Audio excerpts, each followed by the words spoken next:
ధనరాజ్ గారికి ఇండస్ట్రీలో చాలామంది ఫ్రెండ్స్ ఉండుంటారు, క్లోజ్ ఫ్రెండ్స్ కూడా ఉండుంటారు. ఇప్పుడు మీకు హెల్ప్ కావాలంటే చేసే వాళ్ళు ఎవరైనా ఉన్నారా? ఉన్నారండి. అంటే దేవుడి దయవల్ల అలాంటి వాళ్ళని సంపాదించుకున్నాను. ఇండస్ట్రీ ఫ్రెండ్సే కాదు, బయట ఫ్రెండ్స్ కూడా. ఇప్పుడు నాకు కావాలి టక్మనంగానే మన వేణు, తాగుబోతు రమేష్, సంతోష్ అన్న ఫ్రెండ్ ఉన్నాడు, పోటియ వెంకీ అని ఉన్నాడు, రఘు కార్మన్స్, వెనిల్ కిషోర్. అంటే అలాంటి వాళ్ళని దేవుడి దయవల్ల సంపాదించుకున్నాం. ఎస్, మనం సంపాదించుకున్నాం కూడా కాబట్టి వాళ్ళని అడిగే అవసరం ఎప్పుడు రాలేదు. ఎస్, ఒకవేళ అదేనే కాదు, ఫినాన్షియల్గానే కాదు, ఏదైనా హెల్ప్ కావాలి అంటే ఉంటుందండి. మాది ఫ్లయింగ్ కలర్స్ అని చెప్పి ఆల్మోస్ట్ 5 years నుంచి ఒక గ్రూప్ రన్ అవుతుంది, ఆల్ కామెడియన్స్ గ్రూప్. దానికి నేనే స్థాపించాను దాన్ని. అంటే స్థాపించాను చెప్పుకోవచ్చు, ఎందుకంటే మనం ఏం స్థాపించలేదు కాబట్టి అదైనా స్థాపించామని. దాంట్లో ఒక 14 మంది ఇప్పుడు హ్యాపెనింగ్ కామెడియన్స్ ఉన్నారు. శ్రీనివాస్ రెడ్డి గారు, వెనిల్ కిషోర్ గారు, సత్యం రాజేష్ గారు, ప్రవీణ్ గారు, అదృష్ రఘు గారు, చిత్రం సీన్ గారు, నేను, తాగుబోతు రమేష్, మొన్నటి చెమ్మక్ చంద్ర, ఇట్లా చాలామంది ఉన్నారు, నవీన్, నేని, సత్య. మేమందరం ప్రతిరోజు గుడ్ మార్నింగ్ దగ్గర నుంచి గుడ్ నైట్ వరకు ఏదో ఒకటి మాట్లాడుతూ ఉంటాం.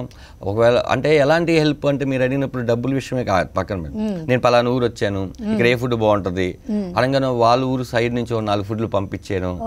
ఇట్లాంటి ఒక చిన్న సూపర్ ఒక హెల్దీ అట్మాస్ఫియర్ ఇక అయితే ఉందండి. అలా జరుగుతుంటాయి. ఇంకోటి, జబర్దస్త్ నుంచి ఒక్కొక్కరు అలా వచ్చేస్తున్నారు, కామెడీ స్టార్స్లో కనిపిస్తున్నారు, చాలామంది వచ్చారు. అంటే ఎందుకండి? మేనేజ్మెంట్ ప్రాబ్లం అంటారా, లేకపోతే మల్లమాలతోనా ఇష్యూ, ఈటీవీతోనా? అంటే ఇప్పుడు నాగబాబు గారు వచ్చేయడానికి ఒక రీజన్ ఆయనే చెప్పారు, రోజా గారు రావడానికి రీజన్ ప్రపంచం మొత్తం తెలుసు.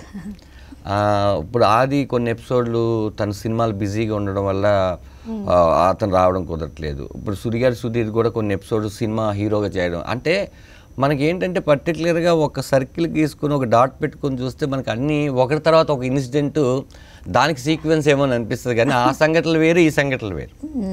అలా ఏం లేదండి. 100% కొత్త వాళ్ళు. మేము వచ్చినప్పుడు మేము తప్ప మళ్ళీ నెక్స్ట్ ఎవరు ఉంటారు వెళ్ళిపోతా అనుకుంటే ఈ గ్యాంగ్ వచ్చింది.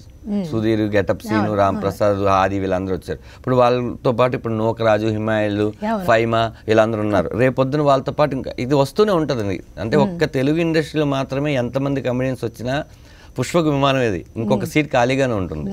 కాబట్టి అలా ఏం లేదండి. మల్లెమాలతో ఎటువంటి ఎవరికి ఇష్యూ ఉండదు. వాళ్ళు ఫ్రాంక్గానే మాట్లాడతారు, మనం ఫ్రాంక్గా ఉంటే సరిపోతుంది అంతే.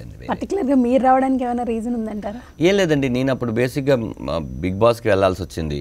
బిగ్ బాస్కి వెళ్ళాల్సిన ఫస్ట్ టైము అంటే ఇప్పుడు ఛానల్స్ అనేది ఎలా ఉంటుందో, కార్పొరేట్ సంస్థలు ఎలా ఉంటుందని ఇక్కడ కనిపించి మళ్ళీ అక్కడ కనిపిస్తే ఆ వాల్యూ ఉండదు, ఎక్కడో చోట కనిపించాలి కదా అని. అప్పుడు నేనే వెళ్ళి చెప్పాను, నాకు ఇలా అంటే ఓ పని చేయండి, అది అయిపోయిన తర్వాత మీరు రండి అన్నారు. ఓకే, వెల్ అండ్ గుడ్ మాటలతోనే అయింది అది. ఆ తర్వాత నాకు వేరే అదిరిందని అది అయిపోయిన తర్వాత మళ్ళీ కామెడీ స్టార్స్ అనేది ఇలా మళ్ళీ అటు వెళ్తానేమో చెప్పలేమండి. మనం పని చేసుకునే వాళ్ళం కాబట్టి మనకు పని ఎవరిస్తే వాళ్ళ దగ్గరికి వెళ్తాం.